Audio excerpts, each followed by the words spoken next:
অনাবিল আনন্দে ভাসছে বরগুনার তালতলী উপজেলার ছোটবগি গ্রামের মোহাম্মদ রাসেল মাহমুদ ও তানজিলা রহমান নিশার পরিবার। তাদের ঘর আলো করে আজ জন্ম নিল এক কন্যা সন্তান। আমার প্রথম কন্যা সন্তান হয়েছে, আমি অনেক খুশি, আমি আনন্দে আপ্লুত। আমি কন্যা সন্তান পেয়ে খুবই খুশি, আলহামদুলিল্লাহ। আমার মেয়ে যেন মানুষের মতো মানুষ হতে পারে, সবাই দোয়া করবে। নাতি হয়েছে, আমি নানি হয়েছি প্রথম, আমি খুব খুশি।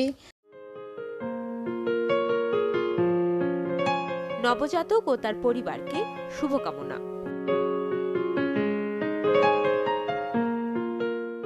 প্রথম থেকে আমার ভরসা টুইঙ্কেল বেবি ওয়াইপস। এর অ্যান্টিব্যাকটেরিয়াল ফর্মুলা শিশুকে রাখে জীবাণু থেকে সুরক্ষিত। 5.5 pH ব্যালেন্স শিট ত্বক রাখে কোমল ও মসৃণ, আর অ্যালকোহল মুক্ত হওয়ায় ত্বকে র্যাশ হয় না। টুইঙ্কেল বেবি ওয়াইপস, শুরুটা হোক যত্নে।